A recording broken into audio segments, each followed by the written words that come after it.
हल्की हल्की हवा चल रही है। सूरज निकल चुका है, लेकिन आसमान बिल्कुल साफ है। गांव के चारों ओर फैले खेत धान की रोपाई का इंतजार कर रहे हैं। बैल बंधे हैं, किसान खेत की ओर जा रहे हैं और औरतें घर के काम में लगी हैं। रामू अपने घर के बाहर खड़ा आसमान को देख रहा है। हे भगवान, अब की बरस पानी जल्दी भेज दे। पिछले साल जैसे दिन फिर मत दिखाना। इस बार भी बारिश लेट हुई तो धान का बीज ही खराब हो जाएगा। गीता हाथ में लोटा लेकर बाहर आती है। अजी सुनते हो, कब से आसमानी देख रहे हो? पहले चाय पी लो। खाली पेट चिंता करने से बारिश नहीं आएगी। चाय तो पी लूंगा गीता, लेकिन खेत का क्या होगा? बीज खरीदने में जितनी जमा पूंजी थी सब लग गई। भगवान पर भरोसा रखो। गांव में सब लोग यही इंतजार कर रहे हैं, अकेले तुम नहीं हो। तभी अंदर से दादा हरिराम लाठी टेकते हुए बाहर आते हैं। अरे रामू, चिंता मत कर बेटा।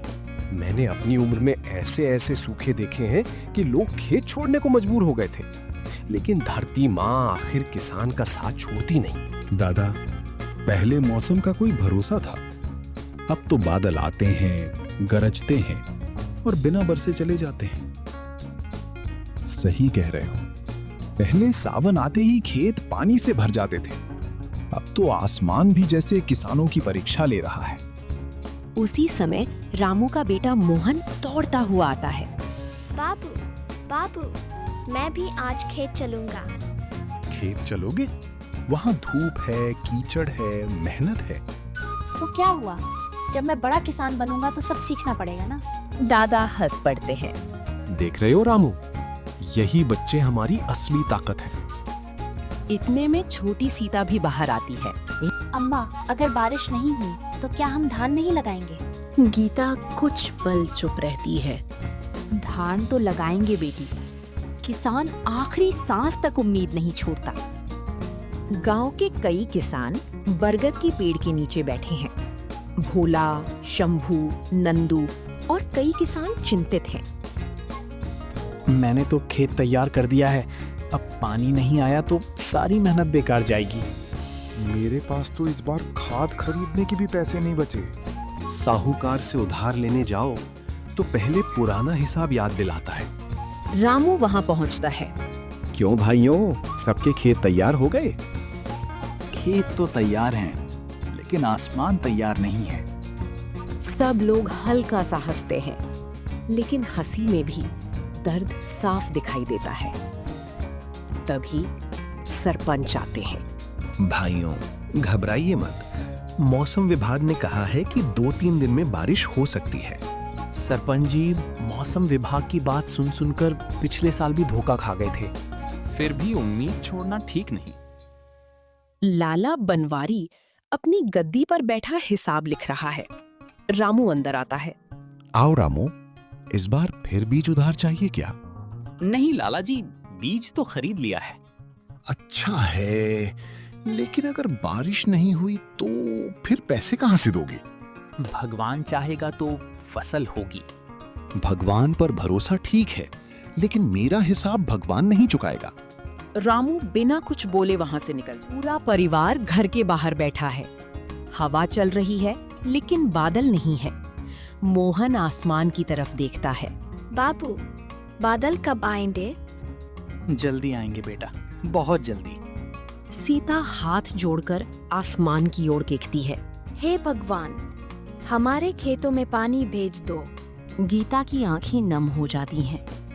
दादा धीरे से कहते हैं, किसान की सबसे बड़ी ताकत उसकी उम्मीद होती है। उसी समय दूर आसमान में काले बादल दिखाई देते हैं। पूरा गांव खुशी से आसमान देखने लगता है। अरे, बादल आ गए, बादल आ गए। बच्चे खुशी से उछलने लगते हैं। रामू दोनों हाथ जोड़ लेता है, लेकिन तभी तेज हवा चलती है।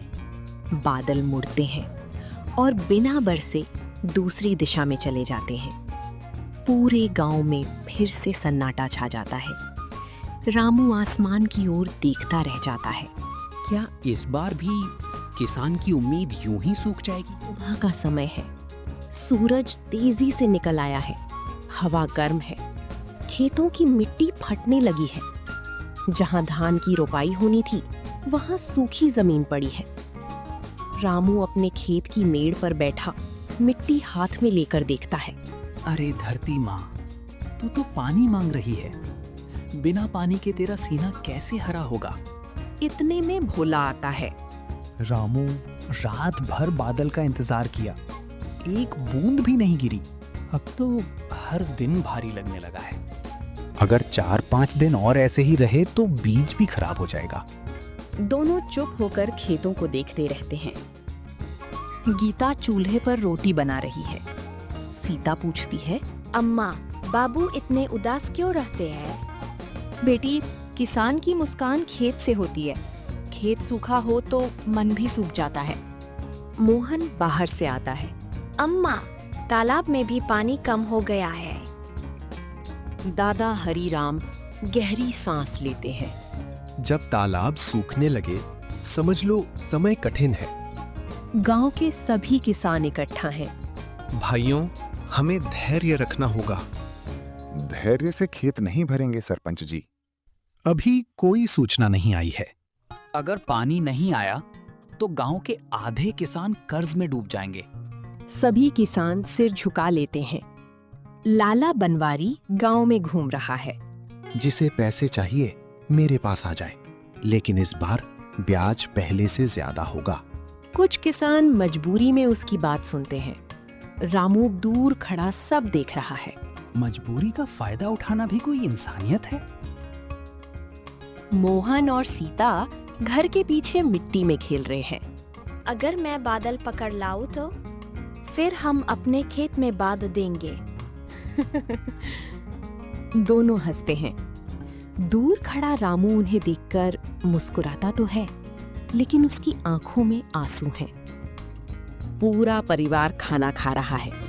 आज सब चुप है। दादा हरीराम बोलते हैं, याद रखना, किसान कभी हार नहीं मानता। दादा, मेहनत से कभी डर नहीं लगा, लेकिन इस बार डर मौसम से लग रहा है। गीता रामू का हाथ पकड़ती है। हम सब साथ हैं, चाहे जितनी मुश्किल आए। तभी दूर आसमान में बिजली चमकती है। सब बाहर दौड़ते हैं। तेज गर्जना होती है, हवा चलती है। सबकी आंखों में उम्मीद लौट आती है। लेकिन फिर वही होता है। बिजली चमकती है, गरज होती है और बादल बिना बरसे चले जाते हैं। रामू आसमान की ओर देखकर चिल्लाता है, आखिर हमारी परीक्षा कब तक लोगे भगवान? पूरा गांव खामोश हो जाता है। सूरज निकल चुका है। गांव का बड़ा तालाब, जो हर साल बरसात में लबालब भर जाता था, अब आधा सूख चुका है। किनारों पर दरारें पड़ गई हैं। औरतें घड़ों की लाइन लगाए खड़ी हैं। मवेशी पानी की तलाश में इधर-उधर भटक रही हैं। रामू अपने दोनों बैलों, कालू और मोती को पानी पिलाने लाता है। आओ रे कालू, आओ मोती, जितना पानी है उतना ही पी लो, पता नहीं कल क्या होगा। बैल पानी पीते हैं, लेकिन पानी बहुत कम है। भोला भी अपने बैलों के साथ आता है। रामू, तालाब का हाल देख रहा है? ऐसा सूखा मैंने पहली बार देखा है। तालाब सूख जाए तो समझो गांव की सांस अटक जाती है। धान तो दूर, अब जानवरों का पेट पालना भी मुश्किल हो जाएगा। गीता अनाज का डिब्बा खोलती है। वो चुपचाप गिनती करती है। बस इतना ही बचा है। सीता पास आकर पूछती है, अम्मा, आज दाल कम क्यों बनाई? बेटी, गर्मी में हल्का खाना अच्छा होता है। दादा हरीराम सब समझ जाते हैं। बहू, बच्चों से चिंता मत छिपा, लेकिन उनका बचपन भी मत छीन। गीता की आंखें भर आती हैं। मोहन घर आता है। बाबू, मास्टर जी कह रहे थे कि पानी बचाना चाहिए। सही कहते हैं। उन्होंने ये भी कहा कि पेड़ काटने से बारिश कम होती है। दादा सिर हिलाते हैं। हमारे जमाने में गांव के चारों तरफ पेड़ ही पेड़ थे, अब सब खेत और सड़क बन गए। दोपहर का समय। लाला बनवारी सीधे रामू के घर पहुंचता है। रामू, घर पर हो? रामू बाहर आता है। आइए लाला जी। सुना है खेत में अभी तक रोपाई नहीं हुई। बारिश होगी तभी होगी। लेकिन मेरा पुराना हिसाब बारिश नहीं देखता। अगले हफ्ते तक पैसे चाहिए। गीता घबरा जाती है। लाला जी, थोड़ा समय दे दीजिए। समय बहुत दे चुका हूँ। इस बार पैसा नहीं मिला तो खेत गिरवी रखने पड़ेंगे। इतना कहकर वो चला जाता है। घर में सन्नाटा छा जाता है। रामू सिर पकड़कर बैठ जाता है। दादा, क्या सच में खेत गिरवी रखने पड़ेंगे? दादा उसके कंधे पर हाथ रखते हैं। बेटा, किसान की पहचान उसका हौसला है। जमीन आखिरी उम्मीद होती है। जब तक सांस है, हार मत मान। लेकिन रास्ता क्या है? रास्ता वही ढूंढ लेता है जो चलना नहीं छोड़ता। बरगद के नीचे फिर किसान इकट्ठा हैं। मैं तो शहर जाकर मजदूरी करने की सोच रहा हूँ। अगर सारे किसान शहर चले गए तो गांव का क्या होगा? हम किसान हैं। खेत छोड़ देंगे तो पहचान भी छूट जाएगी। तभी मास्टर जी आते हैं। हिम्मत मत हारो। अगर हम सब मिलकर तालाब गहरा करें, पुराने कुएं साफ करें और पानी बचाएं, तो कुछ राहत मिल सकती है। कुछ किसान सहमत होते हैं, कुछ निराश रहते हैं। रात का समय। रामू अकेला खेत में जाता है। सूखी मिट्टी उठाकर अपने माथे से लगाता है। मैं तुझे छोड़कर कहीं नहीं जाऊंगा। चाहे जितनी मुश्किल आए, मैं आखिरी दम तक तेरा साथ दूंगा। उसी समय दूर आसमान में फिर बिजली चमकती है। इस बार हवा पहले से तेज है। पेड़ों की डालियां झूमने लगती हैं। रामू उम्मीद से आसमान की ओर देखता है और तभी उसके चेहरे पर एक ठंडी बूंद गिरती है। रामू खुशी से ऊपर देखता है। बारिश? लेकिन दूसरी बूंद नहीं गिरती। वो सिर्फ एक अकेली बूंद थी। रामू की आंखों में फिर उम्मीद और बेचैनी साथ साथ तैरने लगती है। सुबह सुबह पूरे गांव में एक ही चर्चा थी। अब अगर कुछ नहीं किया गया तो इस साल धान की खेती पूरी तरह बर्बाद हो जाएगी। रामू लाठी लेकर चौपाल की ओर निकलता है। वहां पहले से ही भोला, शंभू, नंदू, मास्टर जी, सरपंच और गांव के कई किसान बैठे थे। भाइयों, सिर्फ आसमान को देखते रहने से कुछ नहीं होगा। हमें अपने हाथों से भी रास्ता बनाना पड़ेगा। लेकिन करेंगे क्या? गांव के बाहर जो पुराना कुआं है, अगर उसे गहरा कर दे तो शायद थोड़ा पानी मिल जाए। इतने बड़े कुएं की खुदाई कौन करेगा? हम सब करेंगे। अपने खेत बचाने हैं तो मेहनत भी मिलकर करनी होगी। सब किसान एक दूसरे का चेहरा देखने लगते हैं। कुछ ही देर बाद सभी किसान एक साथ, हाँ करेंगे। पूरा गांव जुट जाता है। पुरुष फावड़े चला रहे हैं, औरतें मिट्टी ढो रही हैं, बच्चे पानी पिला रहे हैं। गीता सिर पर मिट्टी की टोकरी रखे चल रही है। अगर खेत हमारा है तो मेहनत भी हमारी ही होगी। भोला हंसते हुए, भाभी, आज तो आप हम सबसे ज्यादा काम कर रहे हैं। भूख सबसे बड़ा डर है भोला। उससे लड़ने के लिए मेहनत करनी ही पड़ेगी। दूर से लाला बनवारी ये सब देख रहा था। अगर ये लोग मिलकर सफल हो गए तो कोई मेरे पास उधार लेने नहीं आएगा। वो चौपाल पहुंचता है। रामू, ये सब बेकार है। कुएं में पानी नहीं निकलेगा। निकले या ना निकले, कोशिश जरूर करेंगे। कोशिश से पेट नहीं भरता और दूसरों की मजबूरी से कमाई करना भी इंसानियत नहीं होती लाला। गांव वाले पहली बार दादा की बात पर जोर से ताली बजाते हैं। लाला गुस्से में वहां से चला जाता है। शाम होने वाली है। कुएं की खुदाई काफी गहरी हो चुकी है। अचानक थक रामू का फावड़ा किसी कठोर जगह से टकराता है। अरे जरा संभल कर। भोला नीचे उतरता है। वो मिट्टी हटाता है।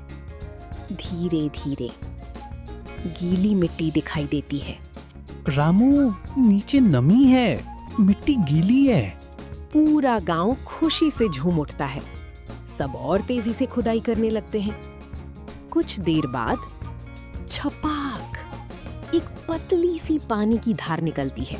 अम्मा, पानी, पानी निकल आया। बच्चे ताली बजाने लगते हैं। गीता भगवान को हाथ जोड़ लेती है। रामू की आंखों से आंसू निकल पड़ते हैं। उसी समय तेज हवा चलने लगती है। दूर दूर तक काले बादल छा जाते हैं। बिजली चमकती है। बाबू, इस बार बादल भागेंगे तो नहीं? रामू मुस्कुराता है। आज दिल कह रहा है नहीं भागेंगे। पहली बूंद गिरती है, फिर दूसरी, फिर तीसरी। कुछ ही पलों में मूसलाधार बारिश शुरू हो जाती है। पूरा गांव बारिश में भीगते हुए नाचने लगता है। बरस गया रे, भगवान बरस गया। अब हमारी मेहनत रंग लाएगी।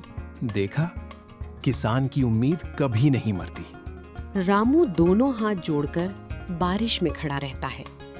उसकी आंखों में आंसू भी हैं और मुस्कान भी। सुबह का समय। पूरा गांव जैसे बदल गया था। कल तक सूखी पड़ी धरती आज भीगी हुई थी। खेतों में पानी चमक रहा था। पेड़ों की पत्तियां धुलकर हरी हो गई थीं। चारों तरफ मिट्टी की भीनी भीनी खुशबू फैली हुई थी। रामू अपने खेत पर पहुंचता है। वो झुककर भीगी मिट्टी को हाथ में उठाता है। धरती माँ, अब तेरा आंचल फिर से हरा होगा। गीता, मोहन, सीता और दादा भी खेत पर पहुंच जाते हैं। देखो जी, भगवान ने हमारी सुन ली। भगवान उसी की सुनता है जो मेहनत करना नहीं छोड़ता। पूरा गांव एक साथ खेतों में उतरता है। औरतें धान की नन्ही पौध रोप रही हैं। पुरुष खेत तैयार कर रहे हैं। बच्चे पौधे पहुंचा रहे हैं। रामू, आज तो थकने की मनाही है। आज की थकान ही कल की रोटी बनेगी। चलो बहनों, एक कतार भी खाली नहीं रहनी चाहिए। गांव की महिलाएं मिलकर लोकगीत गाने लगती हैं। पूरा माहौल खुशियों से भर जाता है। धान की फसल अब लहलहा रही है। जहां कभी सूखी दरारें थीं, वहां अब सुनहरी बालियां हवा में झूम रही हैं। रामू अपने खेत को देखकर मुस्कुरा रहा है। बाबू, हमारी फसल सबसे अच्छी लग रही है। ये सिर्फ हमारी नहीं बेटा, पूरे गांव की मेहनत की फसल है। लाला बनवारी रामू के घर आता है। इस बार उसके चेहरे पर पहले जैसा घमंड नहीं था। रामू, तुम्हारा हिसाब लेने आया हूँ। रामू घर के अंदर जाता है और मेहनत की कमाई से पैसे लाकर उसके हाथ में रख देता है। ये रहे आपके पूरे पैसे। लाला कुछ पल चुप रहता है। रामू, तुमने हार नहीं मानी। किसान अगर उम्मीद छोड़ दे तो खेत भी रोने लगते हैं। लाला शर्मिंदा होकर चला जाता है। गांव में नई फसल की खुशी में छोटा सा उत्सव रखा जाता है। ढोलक बज रही है, बच्चे नाच रहे हैं, महिलाएं गीत गा रही हैं। सरपंच सबको संबोधित करते हैं। इस साल हमें एक बात समझ आ गई। अगर गांव एकजुट हो जाए तो सबसे बड़ा संकट भी छोटा पड़ जाता है। सब लोग तालियां बजाते हैं। शाम का समय। सूरज ढल रहा है। रामू अपने खेत की मेड़ पर खड़ा है। दादा हरीराम उसके पास आते हैं। क्या सोच रहे हो बेटा? बस यही कि अगर उस दिन हम सब हार मान लेते तो आज ये खुशी नहीं मिलती। याद रखना रामू, किसान की ताकत सिर्फ हल और बैल नहीं, उसका धैर्य और उसकी उम्मीद भी होती है। मोहन और सीता दौड़ते हुए आते हैं। बाबू, अगले साल और बड़ा खेत करेंगे और मैं भी रोपाई करूंगी। रामू दोनों बच्चों को गले लगा लेता है। बारिश के बाद की ठंडी हवा चल रही है। दूर दूर तक सुनहरे धान के खेत लहरा रहे हैं। मुश्किलें चाहे कितनी भी बड़ी हों, अगर मेहनत, धैर्य और एकता साथ हो तो सूखी धरती भी फिर से हरी हो जाती है। किसान सिर्फ अन्न नहीं उगाता, वो उम्मीद भी उगाता है। कहानी अच्छी लगे तो लाइक और सब्सक्राइब करें और दूसरों को शेयर करें। आपका धन्यवाद।